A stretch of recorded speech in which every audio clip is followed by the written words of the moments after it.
जय श्री हरि विष्णु। आपका दिन शुभ और मंगलमय हो।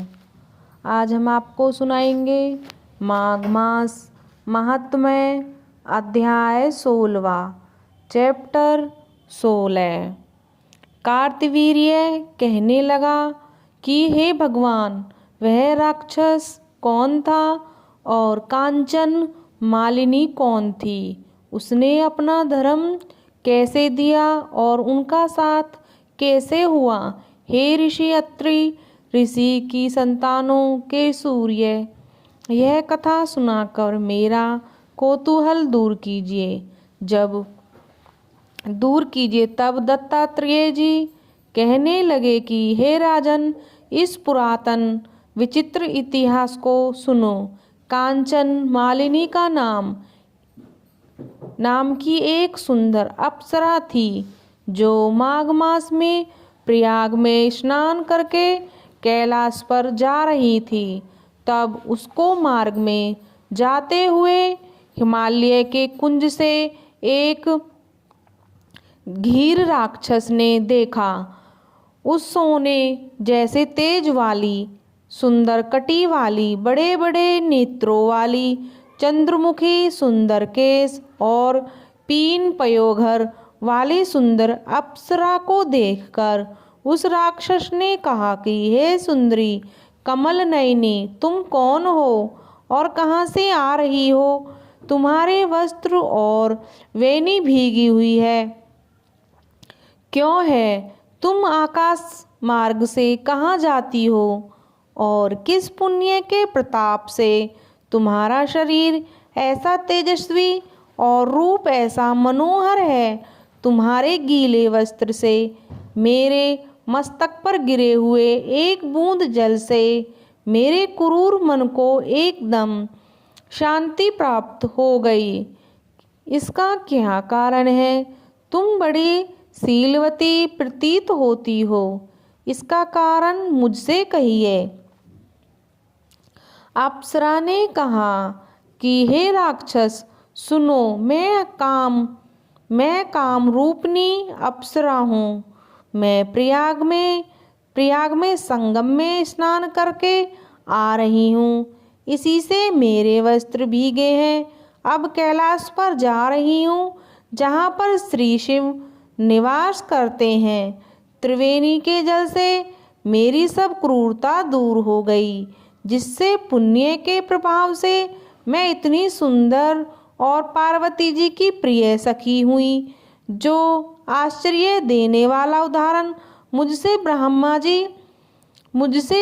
जी ने कहा था, सो सुनो। मैं कलिंग देश के राजा की वेश्या थी। रूप, लावण्य और सुंदरता में अपूर्व थी। मेरी सुंदरता पर सारा नगर मोहित था और मैंने अनेकों प्रकार के भोग भोगे। अनेक प्रकार के वस्त्र और आभूषणों की घर में कोई कमी नहीं थी। कई कामी पुरुष आपस में स्पर्धा ही से मृत्यु को प्राप्त हो गए। इस तरह उस नगर में बड़ी सुंदरता से यौवन व्यतीत हुआ और मैं वृद्ध अवस्था को प्राप्त हो गई। तब मेरे मन में विचार उत्पन्न हुआ कि मैंने अपनी सारी आयु पापों में ही व्यतीत कर दी। धर्म का कोई कार्य, दान, तप, यज्ञ आदि नहीं किया। शिव या दुर्गा जी की आराधना नहीं की, न कभी भगवान विष्णु का पूजन किया। इस प्रकार अशांत चित्त से मैंने एक ब्राह्मण की शरण ली, जो वेदों का ज्ञाता और ब्रह्मनिष्ठ था। मैंने उनसे पूछा कि मेरा निस्तार किस प्रकार होगा।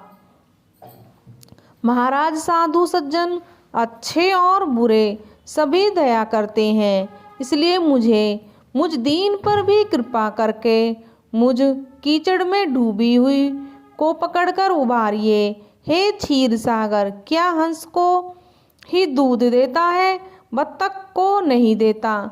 तब वह ब्राह्मण राजा को पुरोहित इन सब बातों को सुनकर मुझ पर दया करके कहने लगा कि तू ब्रह्मा के क्षेत्र में प्रयाग में जाकर माघ मास में त्रिवेणी संगम में स्नान कर, परंतु मन में अशुभ क्रिया का विचार नहीं करना। पापों के नाश के लिए महर्षियों ने तीर्थ स्थान से अधिक और कोई प्रायश्चित नहीं बतलाया। प्रयाग में स्नान करने से तू अवश्य पवित्र होकर स्वर्ग को जाएगी। हे भामिनी, पुराने समय में गौतम ऋषि की स्त्री को देखकर इंद्र ने काम के वशीभूत होकर कपट वेश में उससे भोग किया। इसीलिए ऋषि द्वारा श्राप दिया और उसका शरीर अत्यंत लज्जायुक्त हजारों भंगों वाला हो गया। तब इंद्र नीचा मुंह करके अपने पाप कर्म की बुराई करने लगा। मरु पर्वत के शिखर पर स्वच्छ जल वाले सरोवर पर एक स्वर्ण कमल से भरे हुए कटोर में घुस गया और अपने पाप को धिक्कारता हुआ कामदेव की बुराई करने लगा।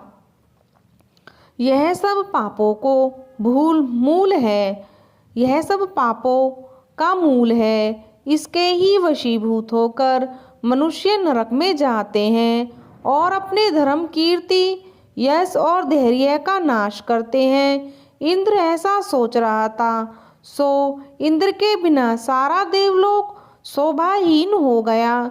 तब देवता, गंधर्व, किन्नर, लोकपाल इंद्राणी के सहित बृहस्पति जी से जाकर पूछने लगे कि महाराज, इंद्र के न रहने से स्वर्ग ऐसा शोभाहीन हो गया जैसे सतपुत्र के बिना श्रेष्ठ कुल। इसलिए स्वर्ग की शोभा के लिए कोई क्रिया सोचिए। इस विषय में देर नहीं लगानी चाहिए। तब बृहस्पति जी कहने लगे कि इंद्र ने बिना सोचे विचारे जो कर्म किया है उसका फल भोग रहा है, सो वह कहाँ है? मैं यह सब जानता हूँ। फिर गुरुजी ने सबको साथ लेकर स्वर्ण कमलों से युक्त बड़े सरोवर में इंद्र को देखा, जिसका मुख मलिन और आंखें बंद थी। तब इंद्र ने बृहस्पति जी के चरणों को पकड़कर कहा कि इस पाप से उद्धार करके आप मेरी रक्षा कीजिए।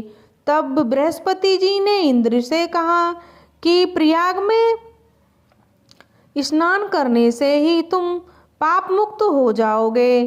तब इंद्र सहित सबने ही प्रयाग में जाकर संगम में स्नान किया और त्रिवेणी स्नान से इंद्र पाप मुक्त हो गया। तब बृहस्पति जी ने इंद्र को वरदान दिया कि तुम्हारे शरीर में जितने अंग हैं सब नेत्र हो जाए। तब इंद्र ब्राह्मण के घर वर्षे 1000 नेत्रों से ऐसा सुशोभित हुआ जैसे मानसरोवर में कमल शोभायमान होता है। मानसरोवर में कमल शोभायमान होता है। जय श्री हरि विष्णु। ये पुराण कथा समाप्त। 16वां अध्याय।